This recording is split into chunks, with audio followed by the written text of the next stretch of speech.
and welcome to Indus Special. I'm Meshal Malik. Now, President Donald Trump extending an invitation to North Korean leader Kim Jong-un for a brief meeting through a tweet is just one recent example of how social media has changed the way diplomacy works.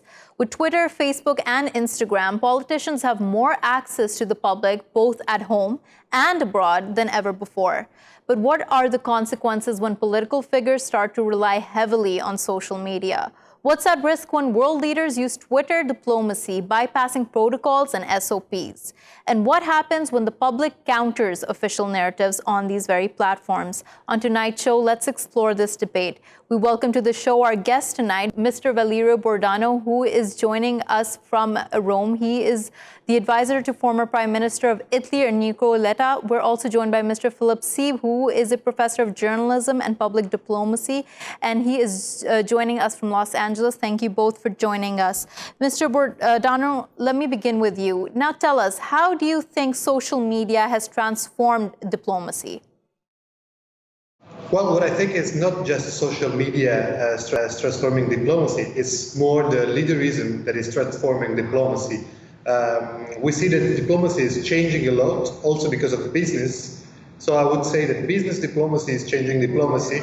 Of course, the social media are very linked to the figure of leaders. You can see that, for example, most of the diplomatic services are still amateur in the digital scene. Right. But at the same time, we do see that there is greater access to communicate directly to these former dignitaries that perhaps didn't exist before. How is that changing communication? It's the speed who is changing everything. The number of messages that you can send, it's way bigger than it was in the past. Imagine TV before, and before that radio, and before that newspaper, and going back and back books. Now you can send out, I don't know, thousands of tweets or things per day. Right. So, Mr. Seib, do you agree with the fact that it's only speed that has transformed how diplomacy is operating on social media? Well, speed is certainly a factor, but I think it's much more than that. For one thing, the public now feels empowered in ways that it hasn't in the past because it has, in effect, direct access to world leaders, to diplomats who are using social media as part of their job. President Trump, for example, really relies on social media, particularly Twitter, as a way of conveying diplomatic messages. But in the old days, it was just diplomat to diplomat. But now with social media, the whole world can tap into those conversations. And that has advantages in the sense that it makes the whole process more open, more transparent, more democratic. But also, if you make a mistake on social media, the whole world knows about it instantly. It's a very high-risk game. Right. And I'd like to refer to this time as being an era of Trumpism, where we see diplomats and all these leaders putting out tweets rapidly without really going through the procedures that perhaps existed prior to this. Now, let's talk about Donald Trump. Do you think he's taking this a little too far? Yes, I do. I think that fast diplomacy is very often bad diplomacy. And some of it he's obviously doing just for the sake of his political audience here in the United States. But diplomacy really is something that needs to be carefully considered, not just sort of off-the-cuff messaging. It doesn't really, his recent messages, for example, with the North Koreans, what does that do other than create some news stories? Does it really accomplish anything diplomatically? I think he's going about it very much the wrong way. Right. And Mr. Bordonaro, could you tell us about this? Do you think that using social media for this purpose as a way to extend diplomatic relations or send messages creates more of a spectacle than anything? Well, I again underline the fact that, in my opinion, it's not a diplomatic shift. It's more about the leaders who are leading their communication agenda. Donald Trump is not the only one, but is just the most powerful, the most influential one. I wouldn't see the president of Germany or president of Chile or whatever having the same effect on the world scene. As you can see, it's more about leaders, and diplomatic services are still very, very far behind compared to business actors. Right, but do these leaders all have the same effect? Because when we're talking about social media, what translates here is a very specific sort of personality reflecting on the internet. It's not just that everyone's putting out messages in a well-formatted manner. You can actually hear the tone when Donald Trump tweets. You can hear the expression in their tweets right then and there. So is it more than just the same effect for every personality? Well, you know, Donald Trump is not the United States of America. He is considered the most unconventional president, and never a man is the same as him. And you see, even other presidents tend to do that, but they're not perceived as a state. The state presence is more about official channels, and President Trump is a champion of trying to confuse the public about this. But I have to say that the experience of the peer-to-peer communication is still an illusion. Donald Trump will not reply to any of the tweets there, just very few. Right, right. And Mr. Seib, while we're talking about the fact that you still can't, this doesn't mean an official channel when you're tweeting and stuff, but it does certainly create confusion. Now, what impact does that confusion have? What consequences do those confusing situations have? Well, when you're using social media and the entire world can follow what you're doing, you're really making a commitment to those messages. Now, diplomacy has some advantages when it is conducted privately initially. It is not as transparent that way, but world leaders and diplomats more generally need to have conversations that are not necessarily exposed to the public, to get their priorities in order, to make deals that they need to make, and so on. When you look at some of the major negotiations over the past few years, such as the United States negotiations with Cuba, the negotiations with Iran, the negotiations within NATO, it's hard to imagine those being less effective than they are when they're done just off the cuff through Twitter. The most recent connection between President Trump, for example, and the North Koreans, did he just do that on the spur of the moment? Well, negotiations between the United States and North Korea are a very serious matter. And to have just sort of this casual conversational exchange on Twitter, first of all, it can raise expectations throughout the world unrealistically, and also it can easily commit the United States to a position that, in the long run, the American government does not really want to adopt. But the interesting point is that many analysts are claiming that the fact that it might come off as being off the cuff allows expectations to be minimal if nothing comes out of this meeting. Well, if you want to keep expectations minimal and accomplishments minimal, I suppose that's okay. But it's really, if you're interested in the long-term relationship, again, for example, between the United States and North Korea, there are other ways to do this, and it probably shouldn't even involve the president, at least initially. It should be done by diplomats who devote their careers to forging agreements that are going to last. This is basically diplomacy, not just by social media, but diplomacy by photo opportunity. Right, definitely. Mr. Bordonaro, while we're talking about this, let's go back and talk about the political culture at large. How much of it do you think resides and rests on social media in the modern age? It's quite difficult to say or to have a clear opinion on that, but our political heritage is changing radically because of social media, because of the speed and because of the number of messages that we can send, and of course the number of actors.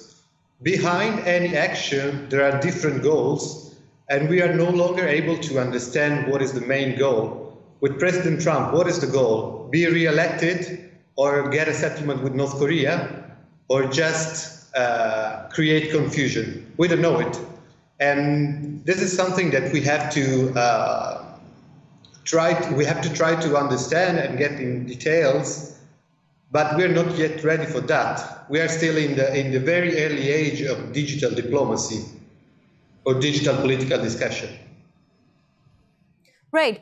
And with that, but we're also seeing how politicians are focusing more and more on their image, especially on social media. Now, Justin Trudeau is a great example of this. He had a cameraman following him in many different instances, great pictures coming out. But now, that creates a sort of an image, not just in the audience at home, but also abroad. What do you think that image does for the greater cause, the soft power that's being built? Well, soft power is very important. So the sympathy that you gonna create around the figure of a leader, it can be reflected on the country. But this is something that we saw even before. Imagine the very contested presidency of Bush Jr. In that period, Bush was the United States, and this is happening with Trump. This is happening with Justin Trudeau. And unfortunately, it's happening also to Italy. So leaders are perceived very close to the country, and the antipathy or the sympathy that the general public have towards them is reflected in the country's image. Country branding is something that has to be studied a little bit more by the diplomatic services. Country are brands. Right, and countries are brands, definitely. But at the same time, do you think that this image building is also related to the rise of celebrity politicians? Politicians to become successful in not just policies, but also to win elections, they have to have these images. They have to engage with the public in this manner. Definitely. It's us, the public, who is asking for leaders. And now we can really talk about leaderism. It's no longer about the state person or a civil servant. It's about the leader, someone who is leading the thoughts, who is leading the actions. Unfortunately, it's the public, it's the voters who are asking for this. Right. Definitely. And on that point, thank you so much, Mr. Valerio Bordonaro, for joining us and talking to us. Mr. Seib, going back to you. Now, while we're talking about elections, we see in this coming race in the United States elections that Democrats especially are focusing a lot on how their images are coming across, not just on Twitter, but on Instagram as well. Now, there are several mediums out here that they're exploiting, and it seems that Instagram is becoming more and more popular. Why do you think that is? Well, it's easy to use, it's easily accessible, and it boils down complex issues, and it also boils down personalities into very manageable bites. And I think the public likes that, but that's not necessarily a good thing either in diplomacy or in politics more generally. What you have to look at is where is the substance in all this? To go back to the Trump and North Korea example, what has been accomplished? Absolutely nothing. The North Korea, they're talking, which is better than shooting at each other, certainly. But the North Koreans still have all the nuclear weapons and all the nuclear research going on that they had when all this started. Could more conventional diplomacy do this better? And in terms of political campaigns, are we really learning much about the candidates? Or again, just with Instagram and other social media, just getting a look at them. And a look is not enough. We need more depth. And it's up to people in the broader news media to try to retain enough of the audience to be able to convey more substantive discussion of issues and of people. Right. But the question arises is that when politicians do this, the people might be feeding off of it. So it's almost as if they are letting and allowing people to get what they want. They want a glimpse into the personal lives of all these politicians. They want a human face to all the policies they're saying. So where does substance fit into this debate? Well, that's the big question. I mean, if people just want to look at celebrities, maybe Kim Kardashian should be president, and that's that's the path we are on. Donald Trump was a television personality, and the fact is that the social media tend to overly simplify complex issues and complex personalities. Right. And on that point, we're also joined by Ms. Olga Krasnyak, who is a researcher in diplomacy. She's the author of National Styles in Science Diplomacy and Science Diplomacy. She is joining us from Seoul. Thank you so much, Ms. Olga, for joining us. Now, highlight the problems for us here when social media is being used as a means to engage with the public. There is a construction of narrative here, but also the public gets to clap back. They get to respond to what the politicians are putting out. Does that pose a problem for democracy? Well, it would be maybe a mistake to think that social media can be taken as a tool of democracy, because what do we know about social media? They somehow replacing traditional media. Radio, it's been before, television has been before, and we see social media, the difference from traditional media, it would be two-way communication.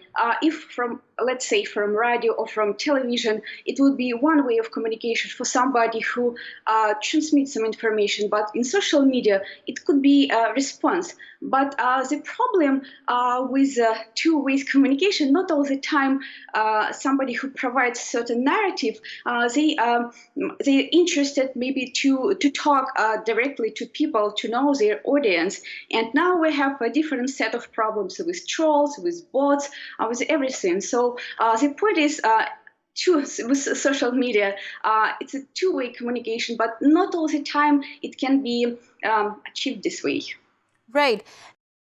This raises the question whether engagement with the public is truly organic. When we see so many politicians having so many followers, what is happening at the back end? How is this being systemized, and how are these policies designed to create greater social media engagement? Exactly, well, you're absolutely right when you mentioned about the number of followers, the number of retweets, or the number of likes or anything. So again, not all the time politicians, they know their audience, because recently, a few months ago, Twitter made this campaign to cut off some bots and trolls. So, and in some very famous politicians, we see the number of followers just dropped in a certain way. So again, how do we know the audience? And the number again of retweets, for example, shares and likes, not all the time it means something, because that would be maybe another way to approach to know the audience and to communicate. As I said, it would be two-way communication. In this case, we can definitely measure and understand the importance of social media and their effect. Right. And Mr. Seib, I'll put the same question to you as well. How much of this is organic and how much of it is being manipulated? Well, we're still obviously in the very early stages of this kind of politics, this kind of diplomacy. So it's hard to come up with a definitive answer to that. But you know, some people could point at all this exchange between the public and politicians, the increased contact between public and politicians, and say, well, this is really democracy. This is getting the public very much involved. But I'm not sure that involvement in and of itself means democracy. How much does the public know? There has to be an educational component to all this. The public has to know what's going on in a deeper sense than what you get from Instagram or Twitter or Facebook. And that, I think, is the great flaw in this. It's nice to say, well, look at how many people are now participating in politics using social media. But what kind of participation is it?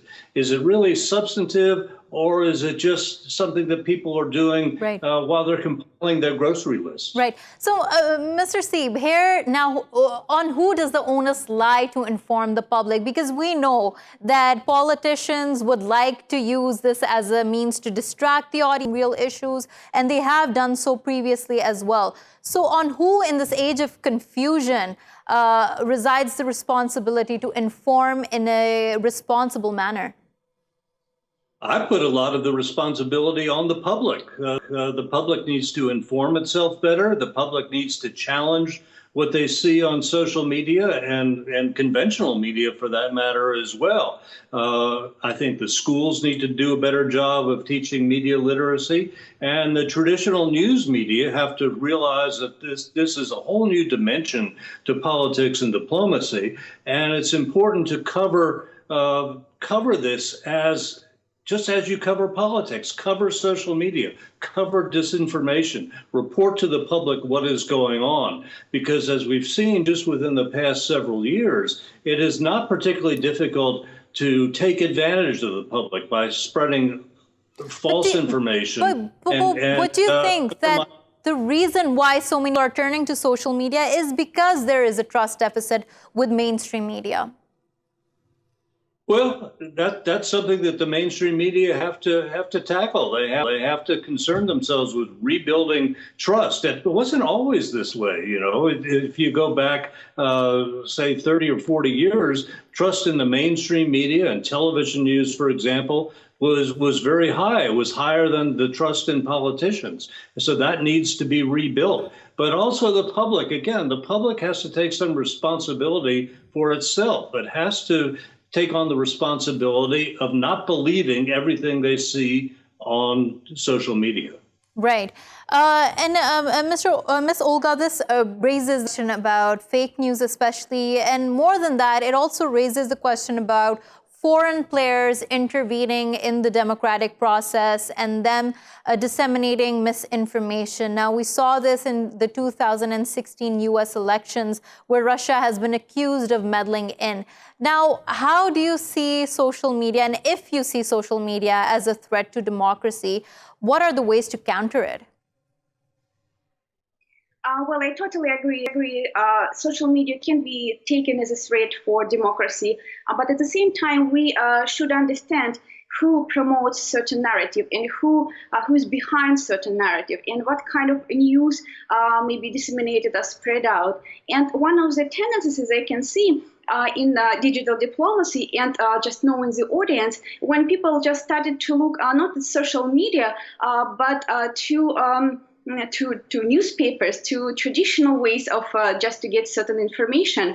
And when people still stay on social media, they look at the way just to get some information and probably to get rid certain opinions. And in this case, probably it would be one of the way to counter fake news, maybe to try to distinguish certain facts from opinions, let's say, or otherwise, if we're looking for searching for certain opinions, it would be a reputation of from people or agencies or media, newspapers who provide with certain opinions. So, and I totally agree with previous lecture. It's about literacy. The more literate people would be, so this would be one of the way to filter this fake news and maybe just to minimize this harmful effect on politics and on democracy and social life whatsoever. Right. Mr. Seib, with that, a question arises that what is literacy in this case? We talk about how people want to become more literate, people should become more literate, but what does literacy mean? Well, it means you have to be more intellectually challenging of the information you get. Information in and of itself doesn't have any value. It has to be accurate information, and you have to act upon it. You have to think about it. You have to know how to use it yourself. And I think that's really what media literacy is all about. Right, but how is that becoming more difficult to do? Because we see how mainstream media outlets, they have their own partisan agendas. Then we see social media, which can be manipulated. And then when we talk about just Googling something, we know that algorithms are at work there too. It seems like it's becoming more and more difficult to get to the truth here. Well, it is more difficult, and citizenship and democracy are difficult challenges. And the public just has to decide, is it going to be pushed around by this tremendous flood of information they're receiving, or are they going to participate more? And by participate, that doesn't mean just doing a tweet or reading somebody else's tweets. It means thinking about what's going on and educating yourself about the real issues. What is North Korea really doing? Not what you see on Twitter, but going to the traditional media, going to other resources, finding out what the actual facts are. Right. And Ms. Olga, while we're talking about that, do you feel that in the future this can happen? Because it doesn't seem like the public can find a way out of it. I mean, it's easy to say become more literate and get to the facts, but it is increasingly difficult to do so. As a historian, I can tell you this case of propaganda in the Soviet Union, and I was born in the Soviet Union, when the result of propaganda campaign, which existed for the decades, so when people just started not to listen, and they were very resistant to any propaganda coming from the government. And I think this a similar story can be applied to maybe influence of social media, when people would not just listen to or just follow or just retweet or anything, but maybe just to filter even more and maybe to resist even more. So I believe it will be same effect, and I would not undermine people's intelligence in general. And of course, people will find the way and finally maybe to understand or being closer to the truth and just to filter or to get rid of some hurtful information. Right. Right, but in this instance, in this debate, we have been also undermining the active user here. We've been assuming that they're passive. In many instances, users are now also challenging the statements that are put out by politicians on social media, which exposes the reality, which challenges them on their word, which provides another insight. Tell us how that is changing democracy in general and changing the way the public is engaging with politicians. Well, exactly. It's about changing public opinion, because people not all the time they focus on a certain issue, and when time goes by, they can change their opinion. So that is why. So this swing in public opinion can happen suddenly, and sometimes people can change their opinion just dramatically. So in this way, just to rely on social media contact on let's say some famous popular politicians, so it would be wrong to rely just only on this, because we're now social opinion or people's opinion can be changed just immediately. Right. Mr. Seib, on that point that public opinion can be changed, we also know that echo chambers are a thing. They might be a myth, but they might also be reality. There are several complications happening at the back end. In this case, how difficult do you see changing public opinions, or do you think it's as easy as Ms. Olga claimed it is? Well, again, it's very hard to make these judgments because we are so early in the era of social media politics. But I think it's again up to the public not to rely on too few sources. First off, not just one television channel or one Twitter feed or one Instagram account, but they have to know how to diversify their flow, the information they're receiving, and also know how to challenge it, how to corroborate. You see something on one Twitter feed, you don't accept it automatically. You go and look for information to support it or to tear it down. It takes a little more effort than people might think. If you commit to using social media, then you have to put some extra effort into making sure that you're not being manipulated. Right. All right. On that note, thank you so much, Mr. Philip Seib, for joining us. Thank you so much, Ms. Olga Krasnyak, for joining us. We're going to take a short break. When we return, we're going to continue this discussion. Stay with us.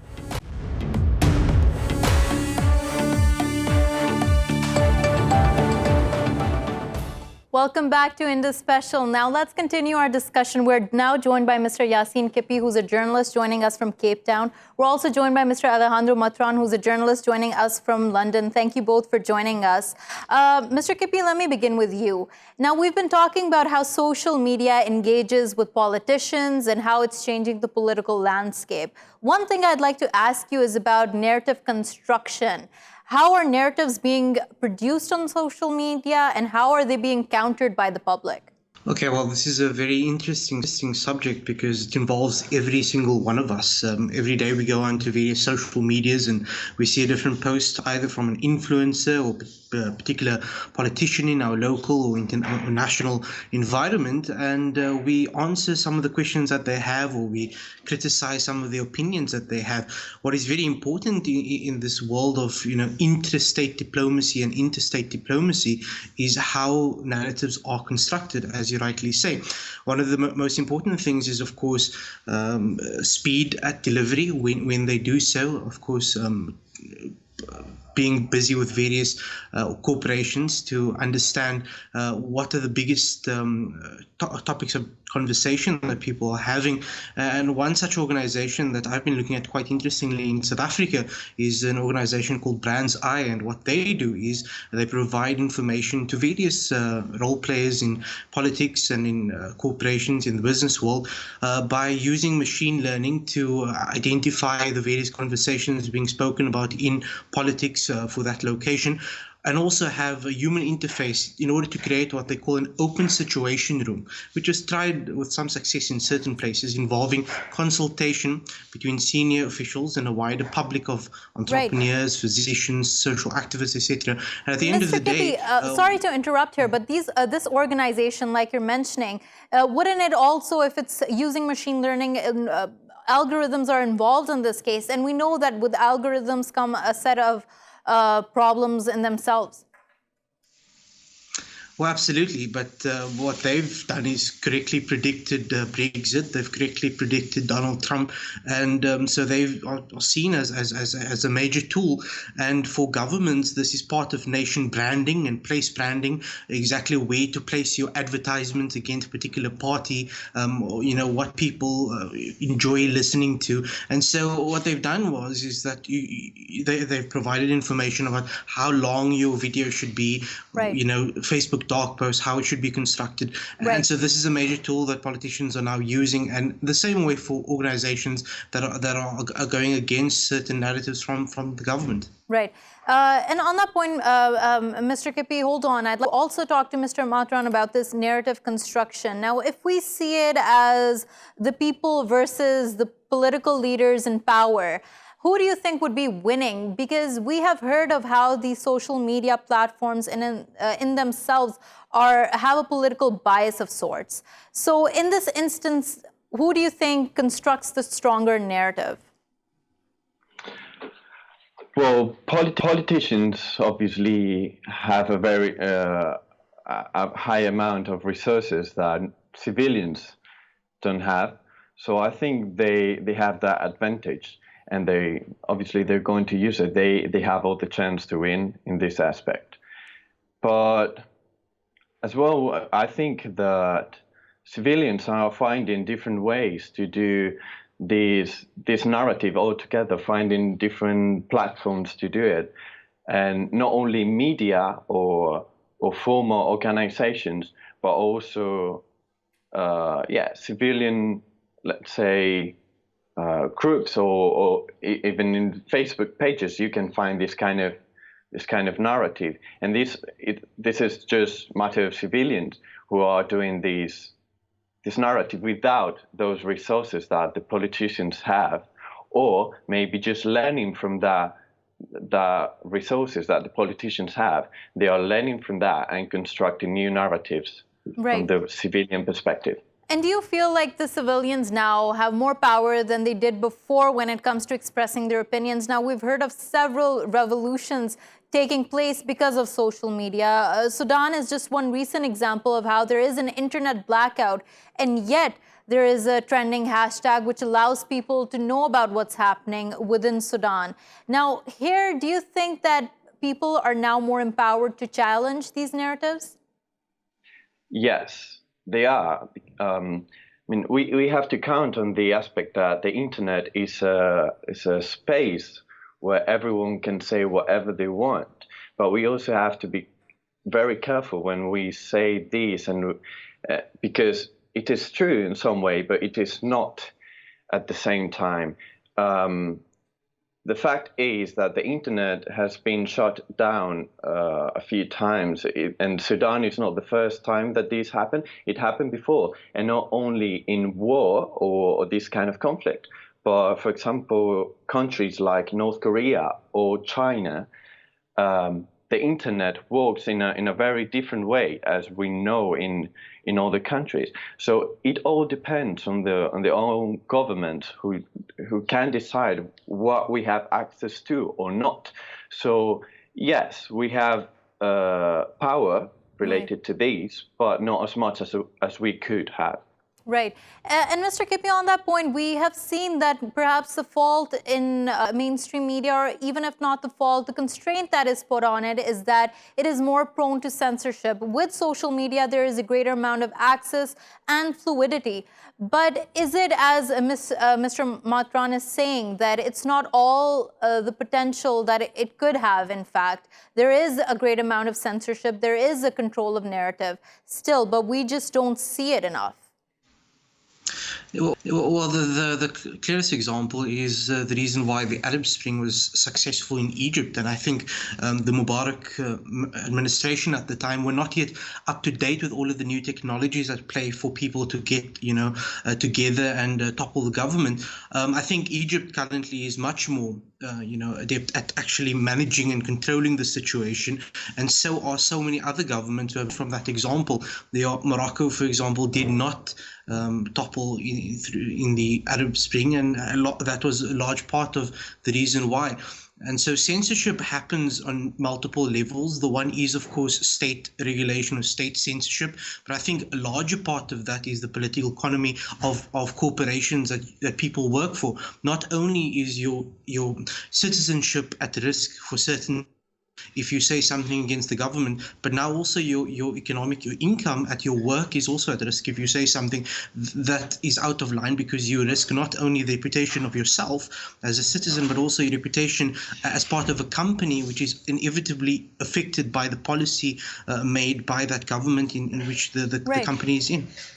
So, Mr. Kippie, we know that those who hold public office, often it seems that there is no separation between their personal and public life and what they're doing on social media. But on that same point that you're mentioning, that citizens now can be held accountable for what they put out on social media, what's your opinion and take on that? Do you think that allows freedom of expression to flourish, or is that just going to impose greater self-censorship? Yeah, well, that's really one of the most important questions that I don't think it's a very easy answer to that. But it's certainly created an echo chamber on social media where, people have the license to share their opinion, also to, validate their own opinions.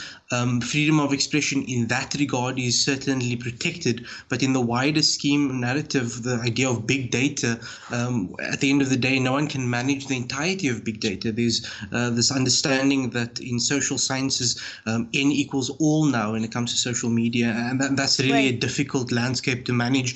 At the end of the day, freedom of expression is inevitably and will be impeded upon, as we've seen in so many different ways. The solution to that, however, is for there to be international solidarity when this occurs in a certain state. Right. Mr. Matran, I'd like your take on that as well. Do you agree with what Mr. Kippie is saying here? I think it all depends on the part of the world we're talking about.